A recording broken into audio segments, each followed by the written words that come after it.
10 ମିନିଟ୍ରେ ସେ ନାରୀ ଫୋନ୍ କରିବ, ଘରକୁ ଡାକିବ।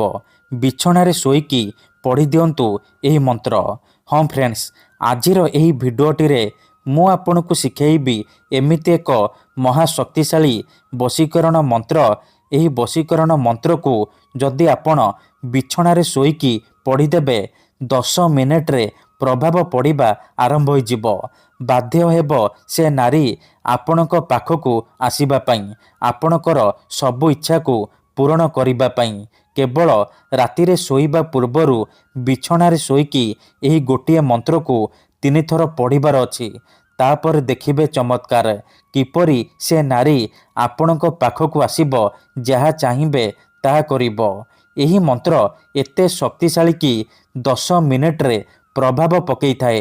ସେ ନାରୀ ଆପଣଙ୍କ ଆଡ଼କୁ ଆକର୍ଷିତ ହେବାକୁ ଲାଗିବ। ଯେପର୍ଯ୍ୟନ୍ତ ଆପଣଙ୍କ ପାଖକୁ ଆସିନି, ଆପଣଙ୍କ ସହିତ ସମ୍ପର୍କ ରଖିନି, ସିଏ ଖାଲି ଛଟପଟ ହେବ। ହଁ ଫ୍ରେଣ୍ଡସ୍, ଯଦି ଆପଣ କେଉଁ ଝିଅ ବା ବିବାହିତା ସ୍ତ୍ରୀର ସୁନ୍ଦରତାକୁ ଦେଖି ତା ଆଡ଼କୁ ଆକର୍ଷିତ ହେଉଛନ୍ତି, ତାକୁ ପଟେଇବାକୁ ଚାହୁଁଛନ୍ତି, ତାଠାରୁ ନିଜର ମନ ମୁତାବକ କାମ ହାସଲ କରିବାକୁ ଚାହୁଁଛନ୍ତି, ତେବେ ଆଜିର ଏହି ଭିଡ଼ିଓଟି ଆପଣଙ୍କର କାମରେ ଆସିବ। କାରଣ ଆଜିର ଏହି ଭିଡ଼ିଓଟିରେ ମୁଁ ଆପଣଙ୍କୁ ଶିଖେଇବି ଏମିତି ଏକ ମହାଶକ୍ତିଶାଳୀ ବଶୀକରଣ ମନ୍ତ୍ର। ଏହି ମନ୍ତ୍ରକୁ ଯଦି ଆପଣ ରାତିରେ ଶୋଇବା ପୂର୍ବରୁ ବିଛଣାରେ ଶୋଇକି ପଢ଼ିଦେବେ, ତାପରେ ଦେଖିବେ କିପରି ସେ ଝିଅ ବା ବିବାହିତା ନାରୀ 10 ମିନିଟ୍ରେ ନିଜେ ଫୋନ୍ କରିବ, ହାତ ଧରିକି ରୁମ୍କୁ ଡାକିବ। ନମସ୍କାର ଫ୍ରେଣ୍ଡସ୍, ଓଡ଼ିଆ ଫଣ୍ଡା ଚ୍ୟାନେଲକୁ ଆପଣମାନଙ୍କୁ ସ୍ୱାଗତ। ଯଦି ଆପଣ ଯେତେ ଚେଷ୍ଟା କରି ମଧ୍ୟ କେଉଁ ବି ଝିଅ ବା ବିବାହିତା ନାରୀକୁ ପଟେଇ ପାରୁନାହାନ୍ତି, ତେବେ ଆଜିର ଏହି ଭିଡ଼ିଓଟି ଆପଣଙ୍କର କାମରେ ଆସିବ। ଏହି ମନ୍ତ୍ର ଏତେ ଶକ୍ତିଶାଳୀ କି ଯେଉଁ ଝିଅ ବା ନାରୀ ଉପରେ ଏହି ମନ୍ତ୍ରକୁ ପଢ଼ିଦେବେ, ସିଏ ସେହି ସମୟଠାରୁ ଆପଣଙ୍କ ଆଡ଼କୁ ଆକର୍ଷିତ ହେବାକୁ ଲାଗିବ। କେବଳ 10 ମିନିଟ୍ରେ, କେବଳ 10 ମିନିଟ୍ରେ ସିଏ ଆପଣଙ୍କୁ ଫୋନ୍ କରିବ, ଘରକୁ ଡାକିବ, ଯାହା ଚାହିଁବେ ତାହା କରିବ। ଏହି ବଶୀକରଣକୁ ପ୍ରୟୋଗ କରି ହଜାର ହଜାର ଲୋକମାନେ ଲାଭବାନ ହୋଇଛନ୍ତି। ନିଜ ପସନ୍ଦର ଝିଅ ବା ବିବାହିତା ନାରୀକୁ ପଟେଇ ପାରିଛନ୍ତି, ଆଉ ତାଠାରୁ ନିଜର ମନ ମୁତାବକ କାମ ହାସଲ କରିପାରିଛନ୍ତି। ତେଣୁ ମୋର ଆପଣମାନଙ୍କୁ ଅନୁରୋଧ କି ମନରେ କୌଣସି ଖରାପ ଉଦ୍ଦେଶ୍ୟ କିମ୍ବା କୌଣସି ଖରାପ କାମ ପାଇଁ ଆପଣ ଏହି ବଶୀକରଣକୁ ପ୍ରୟୋଗ କରିବେନି। ଏଥିପାଇଁ ଆପଣଙ୍କୁ ବେଶୀ କିଛି କରିବାକୁ ପଡ଼ିବନି। କେବଳ ମୁଁ ଆପଣଙ୍କୁ ଗୋଟିଏ ବଶୀକରଣ ମନ୍ତ୍ର କହିବି। ଏହି ମନ୍ତ୍ରକୁ ଆପଣ ରାତିରେ ଶୋଇବା ପୂର୍ବରୁ ବିଛଣାରେ ଶୋଇକି ପଢ଼ିଦେବେ। ତାପରେ ଦେଖିବେ ଯେଉଁ ଝିଅ ବା ବିବାହିତା ନାରୀ ପାଇଁ ଆପଣ ଏହି ମନ୍ତ୍ରକୁ ପଢ଼ିଥିବେ, ସିଏ କିପରି ଆପଣଙ୍କ ପାଖକୁ ଆସିବା ପାଇଁ ବାଧ୍ୟ ହେବ। ଯଦି କେଉଁ ଝିଅ ଆପଣଙ୍କୁ ଧୋକା ଦେଇଛି, ଛାଡ଼ି ପଳେଇଛି, ଆପଣଙ୍କର ନମ୍ବର ବ୍ଲକ୍ କରିଦେଇଛି, ଅନ୍ୟ କାହା ସହିତ କଥା ହେଉଛି, ଅନ୍ୟ କାହାକୁ ଭଲ ପାଉଛି, ତେବେ ମାତ୍ର ଥରେ ରାତିରେ ଶୋଇବା ପୂର୍ବରୁ ବିଛଣାରେ ଶୋଇକି ଏହି ଗୋଟିଏ ମନ୍ତ୍ରକୁ ପଢ଼ି ଦିଅନ୍ତୁ। ତାପରେ ଦେଖିବେ କିପରି ସେ ଝିଅ ଯେତେ ଦୂରରେ ଥିଲେ ମଧ୍ୟ ଆପଣଙ୍କ ପାଖକୁ ଆସିବା ପାଇଁ ବାଧ୍ୟ ହେବ, ଆପଣଙ୍କୁ ଭଲ ପାଉଛି ବୋଲି କହିବ। ଏହି ବଶୀକରଣକୁ ପ୍ରୟୋଗ କରି ଆପଣ ଶାଶୁ, ନଣନ୍ଦ, ଦିଅର, ଭାଉଜ କାହାକୁ ବି ପଟେଇ ପାରିବେ, ତାଠାରୁ କିଛି ବି କାମ ହାସଲ କରିପାରିବେ। ତେବେ ଏହି ବଶୀକରଣ ବିଧି ଆପଣ କିପରି କରିବେ, ମୁଁ ଆପଣଙ୍କୁ ଶିଖେଇବି। ସମ୍ପୂର୍ଣ୍ଣ ପ୍ରୟୋଗ ବିଧି ଠିକ୍ ଭାବରେ ଶିଖେଇବି।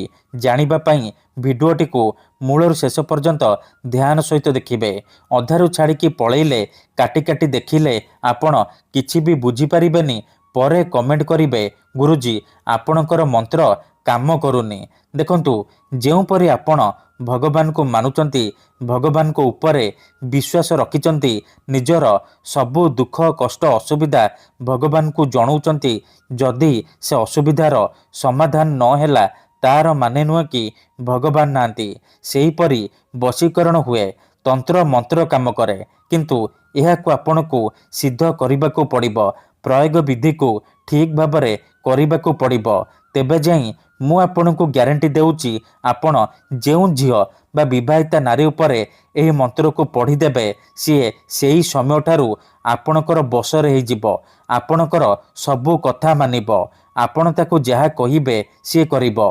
ଏଥିପାଇଁ ଆମର ତନ୍ତ୍ରଶାସ୍ତ୍ରରୁ ମୁଁ ଆଜି ଆପଣଙ୍କ ପାଇଁ ଏମିତି ଏକ ସହଜ ଘରୋଇ ବଶୀକରଣ ନେଇ ଆସିଛି। ଯଦି ଆପଣ ଏହି ବଶୀକରଣ ମନ୍ତ୍ରକୁ ରାତିରେ ଶୋଇବା ପୂର୍ବରୁ ବିଛଣାରେ ଶୋଇକି ପଢ଼ିଦେବେ, ତାପରେ ଦେଖିବେ କିପରି ସେ ଝିଅ ବା ନାରୀ ଆପଣଙ୍କ ପାଖକୁ ଆସିବା ପାଇଁ ବାଧ୍ୟ ହେବ, ଯାହା ଚାହିଁବେ ତାହା କରିବ। ତେବେ ଏହି ବଶୀକରଣ ଆପଣ କିପରି କରିବେ ମୁଁ ଆପଣଙ୍କୁ ଶିଖେଇବି। ବିଧିଟି ଜାଣିବା ପୂର୍ବରୁ ଯଦି ଆପଣ ଆମ ଚ୍ୟାନେଲକୁ ପ୍ରଥମ ଥର ଆସିଛନ୍ତି, ତେବେ ଦୟାକରି ଚ୍ୟାନେଲକୁ ସବସ୍କ୍ରାଇବ୍ କରି ପାଖରେ ଥିବା ବେଲ୍ ଆଇକନ୍କୁ ମଧ୍ୟ ଦବାଇ ଦିଅନ୍ତୁ, ଯାହାଦ୍ୱାରା ଆମେ ଯେଉଁ ବି ଭିଡ଼ିଓ ଅପଲୋଡ଼ କରିବୁ ସର୍ବପ୍ରଥମେ ଆପଣ ଦେଖିପାରିବେ।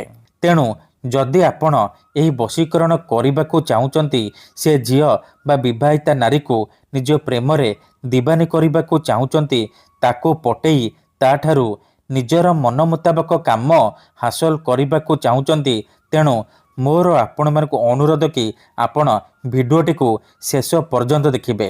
ମନେ ରଖନ୍ତୁ, ଏହି ବଶୀକରଣ ବିଧିକୁ ଆପଣ କେଉଁ ବି ବାରରେ କରିପାରିବେ, କିନ୍ତୁ ଯେବେ ବି କରିବେ ରାତିରେ ଶୋଇବା ପୂର୍ବରୁ କରିବେ। ବିଧିଟି କରିବା ପୂର୍ବରୁ ଭଲ ଭାବରେ ହାତ ଗୋଡ଼ ଧୋଇକି ସଫା ବସ୍ତ୍ର ପିନ୍ଧିକି ଆପଣ ଏହି ବଶୀକରଣକୁ ଆରମ୍ଭ କରିବେ। ସେ ଝିଅ ବା ନାରୀକୁ ମନରେ ଭାବିକି ଆପଣ ଏହି ବଶୀକରଣ ଆରମ୍ଭ କରିବେ। ପ୍ରଥମେ ଆପଣ କ'ଣ କରିବେ, ଭଲ ଭାବରେ ହାତ ଗୋଡ଼ ମୁହଁ ଧୋଇକି ନିଜର ଶୋଇବା ସେଜ ଉପରେ ବା ବିଛଣା ଉପରେ ପୂର୍ବ ଦିଗକୁ ମୁଣ୍ଡ କରିକି ଶୋଇପଡ଼ିବେ। ତାପରେ ଆଖି ବନ୍ଦ କରିକି ସେହି ଝିଅ ବା ନାରୀକୁ ମନେ ମନେ ଭାବିବେ, ତାର ମୁହଁକୁ ନିଜ ମନରେ ଭାବିବେ। ତାପରେ ମୁଁ ଆପଣଙ୍କୁ ଗୋଟିଏ ମନ୍ତ୍ର କହୁଛି, ଏହି ମନ୍ତ୍ରକୁ ଆପଣ 3 ଥର ପଢ଼ିବେ। ମନ୍ତ୍ରଟି ଏହିପରି: ସର୍ବକାଲେ ବସୟେତୁ ତତଂ ଭୟନ୍ତରୁ, ସର୍ବକାଲେ ବସୟେତୁ ତତଂ ଭୟନ୍ତରୁ। ଏହି ମନ୍ତ୍ରକୁ ଆପଣ ମାତ୍ର 3 ଥର ପଢ଼ିବେ। ଠିକ୍ ଅଛି, 3 ଥର ମନ୍ତ୍ର ପଢ଼ି ସାରିବା ପରେ ଆପଣ 3 ଥର ସେ ଝିଅ ବା ସ୍ତ୍ରୀର ନାମ କହିବେ, ତାପରେ ପବନରେ ଫୁଙ୍କିଦେବେ। ଏତିକି କରିସାରିବା ପରେ ଶୋଇପଡ଼ିବେ। ଗ୍ୟାରେଣ୍ଟି ଦେଉଛି, ଏହି ବଶୀକରଣ କରିବା ମାତ୍ରେ 10 ମିନିଟରେ ପ୍ରଭାବ ପଡ଼ିବା ଆରମ୍ଭ ହୋଇଯିବ। ସେ ଝିଅ ସେହି ସମୟଠାରୁ ଆପଣଙ୍କ ଆଡ଼କୁ ଆକର୍ଷିତ ହେବାକୁ ଲାଗିବ। ଧନ୍ୟବାଦ।